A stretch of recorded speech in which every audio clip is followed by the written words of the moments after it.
Manila. Malabon, Manila. Okay. Batangas lang po ako.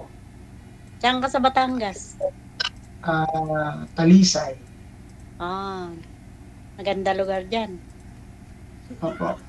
Kami po yung may-ari daw ng yung lugar namin ng may-ari ng Taal Volcano. Wow. Hmm. Kung saan po nakandun yung Taal, nandun din po yung bayan namin. Sana makarating ako diyan, maganda lugar diyan. Opo, maganda. Ilan taon na po kayo? Matanda na ako, 54. Mas parehas lang po pala eh. 54 na ako. 54 din po ako. Hmm. 54 Ilan din anak? po. Ilan anak mo? Isa lang po. Tipid mo naman.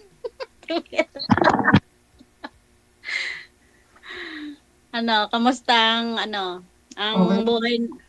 Nasa asawa mo? Wala na po. Magto 2 years na po siyang patay sa June 21. Oh, Sa June 21 po. Magdadalawang taon na. ako 3 years sa August. Ah, Balo din ako. mm, bali ano po, tawag yun, ano pong pinagkakabalan niyo? Wala ako diyan sa Pinas, Wala kayo sa Pilipinas. Nasaan po kayo ngayon? Hong Kong. Nasa Hong Kong. Ang Hong Kong ay plus 852 na ang ano doon, di ba? Ah, 852. Mm, code number. ibig sabihin matagal na ako kayo dyan? Sagad po yung 16 ulo, ma'am. years. Yung ulo niyo po, ma'am, sagad. Putol. 16 years. Matagal na. Di ko kayo 16 years. nagsasawa dyan. Di ko kayo Ha? nagsasawa dyan. Di ko kayo nagsasawa dyan, ha? Nakakasawa sa Pilipinas, walang pagkakitaan eh. Ah, okay. Yan. Ikaw, ano pinagkakabalahan mo diyan? Payaman pa. Ako may negosyo po ako dito sa amin. Ano negosyo nyo? Quail farm. Oh, ang galing naman. Yan po. Lahat po ng ibang business ko, tinanggal ko na para hindi ako masyadong mahirapan dahil, nag-iisa lang po kasi ako sa buhay ngayon. May bahay Boring ako, ano? wala akong kasama, nag-iisa lang ako. Boring ano? Boring. Anong farm po yun, sir? Anong klaseng farm? Quail farm po, yung pong pugo na pinaiitlog. Ah. Tapos yun, yung itlog, dinideliver ko lang sa, may tauhan din ako, dalawang tauhan. Mag-asawa niyo. Tapos po, sir, So, di ba, kailangan- pag tumanda na ho yun, hindi nangingitlog, sir, anong ginagawa ho ninyo? May kumukuha po sa amin na at tawagan namin yung Nikan. May pumipick up sa amin talaga. Per May peraso. mga contact na po kami. Yung pwede ng, katayin, no? Oo, kinakatay na nila. Ang kalimitan po kumukuha mga taga Pampanga. Oh, yun. Hello? Tumatawag sa'yo. Girlfriend mo tumatawag. Ay, hindi po. Si Pastor ang tumatawag. Joke Si lang. Pastor. Joke lang ha. Ano ba reliyon mo? Katoliko po. Parehas tayo. Sagutin niyo po muna, sir. Sagutin mo muna, sabihin mo, nakikijoin ka lang kay DJ. Hindi, mamaya na po. Pwede na po ako mag-return call. Kasi first time ko lang po nakasali dito. First time. Ako pangalawa na. Natutuwa ako rito kay DJ, tsaka lagi ako nanonood. Lagi ako nanonood. Marami akong nakikitang Ako nanonood din naman po ako. Kaya lang yung pag natutulog na ako, isa kong pinapanood. Hanggang sa makakantok na ako, alisin ko na yung cellphone. Intok na. Tapos nag-message na ako, DJ, sali mo naman ako dyan. Ako, ngayon po lang ako nagpasali. Ngayon lang din po. Hindi pa ho kayo nagka-girlfriend o kalibin ulit mula ho nung namatay yung misis mo? Po, kasi plan ko po talaga 2 years na wala yung asawa ko bago ako maghanap. Yung anak niyo po, ilan? Isa lang po, pero may pamilya na rin siyang kanya. May bahay na rin siyang kanya. Binigyan namin siya ng kanyang bahay. Babae? Ayan. Lalaki? Nag-isa lang ako dito sa bahay. Mm. May dalawa na rin po akong apo. O tipid ng apo mo ha. Ako, 6 na apo ko. Dalawa lang po yung sa akin. Isa lang naman yung anak ko eh. Lalaki po yung aking anak. Lalaki. Yun po. Yung garahe ng bahay ko, yung sa likod, may garahe ako pang isang garahe. Binigay na namin sa kanya para gawin ng bahay. Oh. Para may sarili silang bahay. Mm. Yun, Galing. kaya nag-iisa lang ako dito sa bahay. Mm. Mas gusto ko rin nag-iisa ako sa bahay. Yun. Para tahimik, Mm. matipid sa pagkain. Minsan, Kailangan mo nang maghanap para merong ano. pwede hindi na magsaing, nag-iisa lang. Ah. May nakakain. No. Madali. Talagang taal kang taga Batangas, taga dyan. Ako, taga Batangas po talaga ako. Mm. Ilapag mo na lang kayo yung cellphone nyo, ma'am, para hindi gagalaw. Sige, DJ. Malamig pa Kaya- dito. Malamig pa Malamig dito. po. Dito hindi na po, mainit na po dito. Hanggang April pa. Last month, malamig na malamig. Yung last month. Bali saan po kayo dito sa Pilipinas? Malabon. Sa Malabon. Nga pala Malabon. Dati ako pumupunta dyan sa Tunsuya, Malabon dati. Lungos kami, lungos. Lungos. Po, ano kayo? Lapit lang. Tunsuya, lungos. Pumupunta po ako dati, Tunsuya. Tunsuya, Malabon. Magkalapit lang yun. Tahian yung pinupuntahan po namin doon. Tahian. Mm. Matagal na po yun. Napasok pa ako nung college. Mm. So maganda takbo ng negosyo mo. Hindi. Okay naman po. Naglalakad. Kasi nag-iisa naman po ako eh. Okay yun. Pagpatuloy mo na lang. Para pag Ayun na. nakahanap ka. Di ba? Joke lang. Kayo po, bakit hindi po kayo naghahanap? Ha? Kayo, bakit hindi kayo naghahanap? Pwede naman yata kayo maghanap din 3 years na. Oo, O talagang abala kayo sa pagkatrabaho niyo dyan. pwede naman, kahit nandito ako, pwede namang, pagka naisipan ko nang mag-for-good, uwi na Kasi sa ako. edad natin ito, dapat sa edad natin ito, Oo naman. kailangan nasasaya na lang natin yung buhay natin. Kaya ako, tinanggal ko na nga yung tindahan ko sa palengke, tinanggal ko na. Kasi alam nga ako pa magtitinda, nag-iisa-isa naman ako. Oo. Tama. Tinanggal ko na, sinurrender ko na para hindi ko naiintindihan. Tapos may isa pa akong tindahan, pinarentahan ko na lang. Di kinukubra ko na lang siya araw-araw yung bayad. Mhm. Ganun lang ginawa ko. Tapos ko na, yung phone ko, binomonitor ko lang. Ano pangalan mo? Sabihin mo muna sa akin pangalan mo.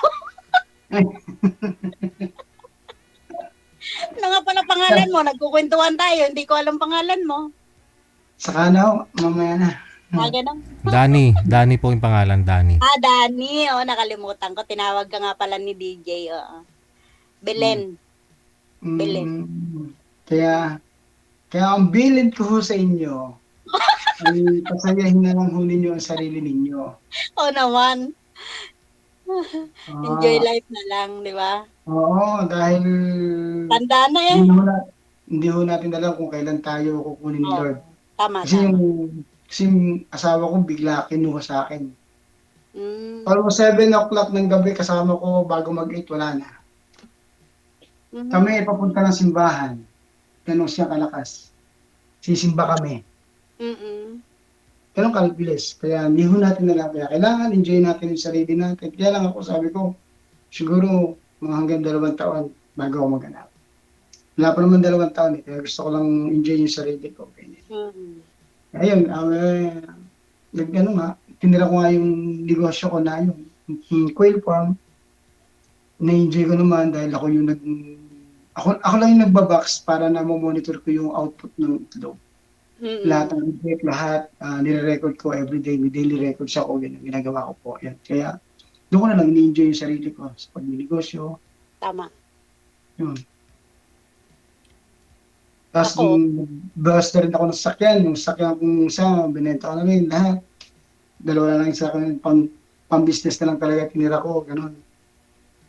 Para hindi lang masyado sumakit yung ulo ko. Mm. Yun lang po yung ano ko rito, ginagawa ko. gising sa umaga, monitor ko lang yung itlog, pag dinala na dito sa bahay, ipapax ko lang yun, tapos yun na, ako lang ka mag-deliver. Pero, Paborito ko yung pag itlog. na-deliver ko na yun, okay na. Pahinga na ako hanggang hapon, parang ganyan-ganyan, Order ako pabaldig-baldig sa'yo na. ng itlog pag umuwi ako. Ha, Order ako sa'yo ng itlog pag umuwi ako. ang layo naman ng deliveran. Ibang itlog Ang na. nag-deliver po kasi sa inyo, Bulacan. Oo. Bulacan po nag-deliver sa inyo. May mga contact din na rin po kami sa Bulacan. Bulacan po yung nag-deliver sa inyo. Opo. Ganon. Yan. Mga taga Bulacan po. Yan. Dapat sana enjoy niyo na rin po yung sarili ninyo. Kasi Oo. Sa Hindi, kaya nga, sipag na tayo. Santa Maria, puro itlog ng ano dyan, pugo yung binibenta sa gilid ng daan eh. Itik. Kasi sabi nga nila dito, ngayon, kasi nga, malungkot naman dyan sa Pilipinas. Kaya nag-stay pa rin ako dito. para sa akin po, mas ma-enjoy ko yung nasa Pilipinas. Siyempre, dahil nandito ako, kayo nandyan, na-enjoy nyo. Bagay, kasi kasabihan nga po, kung saan tayo mas mahalaga na po kasi ngayon sa panahon ngayon ay ang hindi na mahalaga yung mga marami ng pera, although Oo. kailangan natin ng pera, kung marami Tama. na sasakyan, kung ano man ang meron ka, pero ang mas maganda po ay mapasaya natin ang sarili natin. Oo. Tama. Yun po yung kailangan natin ngayon. Pero nagbakasyon ako dyan, December, nandyan ako. Ah, 2 weeks lang. Nagbakasyon ako dyan, 2 weeks Manang lang. bakasyon kayo, 2 weeks lang, tapos balik ulit kayo. Bumalik ulit ako. Ninyo, Wow. parang nakakabitin mo na. Kasi gusto niyo pong makasama yung mga kamag-anak niyo, kakilala niyo, kaibigan niyo, barkada niyo. Alis na Hindi. ulit kayo. Hindi ako, yung 6 years ako hindi nakauwi. Pinauwi ako ng mga anak ko para dyan magpasko, New Year. Hmm, January 5, bumalik uli ako dito. January 5, bumalik na ulit kayo. Naku, di ilang taon na ulit kayo, 6 na taon na ulit kayo dyan. Ay, hindi. Pwede naman ako umuwi every year. Kaya lang, ako lang ang Pwede. ayaw. Oo. Hmm, Kasi nga, di marami na kayong ipon. Hindi naman. Hindi naman. Ano ba ubong bansa yan? Anong bansa? Hong Kong, di ba? Hong Kong, ano? Anong trabaho niyo ho dyan? Nag-aalaga ng lola. Nag-aalaga ng lola. Lola na rin ako, pero nag-aalaga ako ng lola. Hmm. Dapat sana inaalaga na lang ninyo apo. Oo. Hindi. Gusto ko mag-alaga ng lola. Yan, minsan sumusundo ako sa akin apo. Minsan sumusundo po ako sa akin apo. Sa school. Yun, gano'n na lang yung ginagawa ko. Kausapin ako ng aking anak.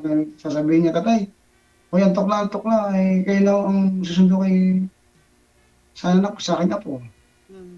Ako na pala susundo niya. Kasi nasa call center siya eh. Call center siya. Kaya, yung tutulog na yun. Ako na nasundo sa akin apo. Yun, gano'n na lang yung buhay ko, araw-araw, ganyan. Basta, sa pagdating ng Friday, nasa simbahan lang ako. Yun lang yun. Hindi ako umalis ng bahay. Kasi Friday ng hapon, nasa Maganda simbahan. na routine ng buhay mo, ah. Yun po yung routine ng buhay ko. Gusto ko yung routine ng buhay mo. Maano ka sa simbahan, oo. Gusto ko yan. Mag-iiba yan kung may asawa na. DJ. Bibili, ano ba? So, Tuesday, ano po yan? solo flight lang eh, kaya ganun yung routine niya eh. Solo po talaga ako. Yun, ginagawa ko, yung palibot ng bahay ko, nililinis ko na lang, ganyan. Nagkatanim ko ng mga halaman. Yung ginagawa ko.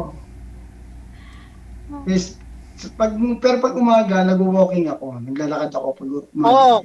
Maganda yan, exercise. Pag umaga, nag-walking lang ako. Ako din. Para pawisan, yun lang. Magat hapon, routine namin ng lola. Ilalakad ko siya. Pag-uwi, BBP, ganyan. Ganyan. DJ, kung ano, pag time na, DJ, sabihin mo lang, ha? Hello, DJ? Go ahead. Go ahead. Okay lang ba? Yan po yung hilig ko, kaya hindi ako masyado na-board. Radyo. Tama. Marami ho kasi akong radyo dito sa bahay kasi yun yung gamit ko dito lagi sa communication sa mga barkada ko, ganyan, mga friends. Mahilig din ako magsumba. Nagsusumba-sumba rin ako. Ako hindi ako nagsusumba. Walking lang ako. Walking lang. Nagsusumba-sumba rin ako. Hmm. Mm. Walking lang ako. Walking lang talaga.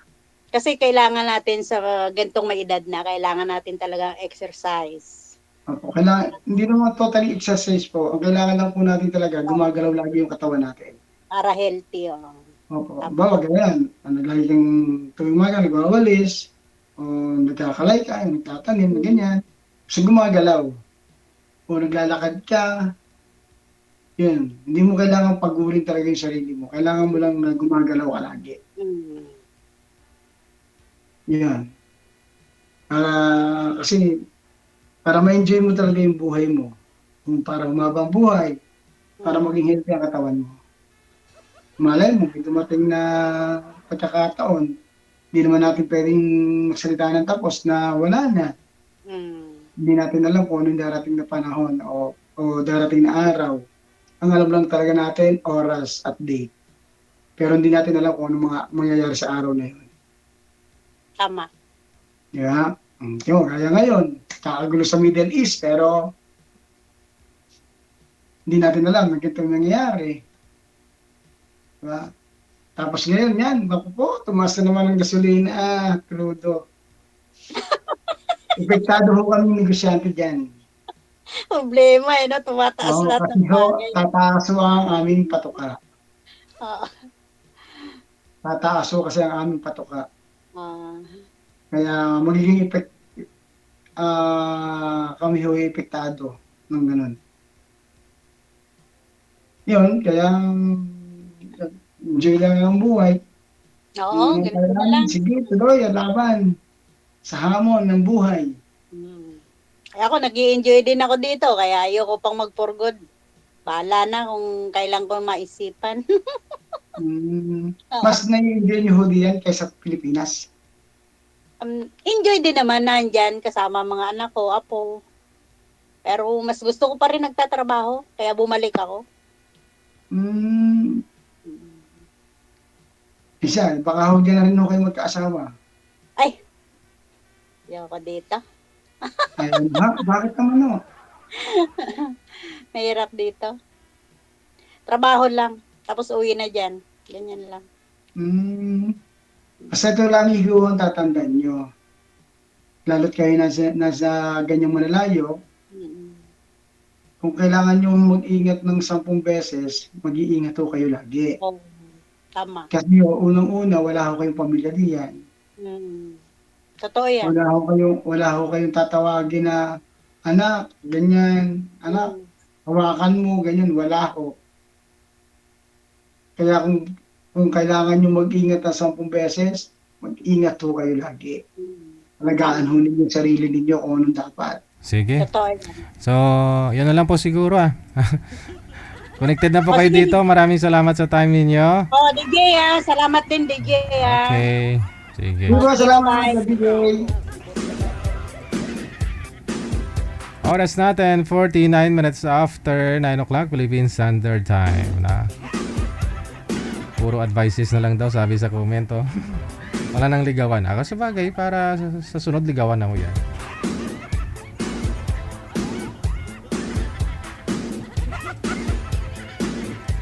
Pinakilala pang isa't isa.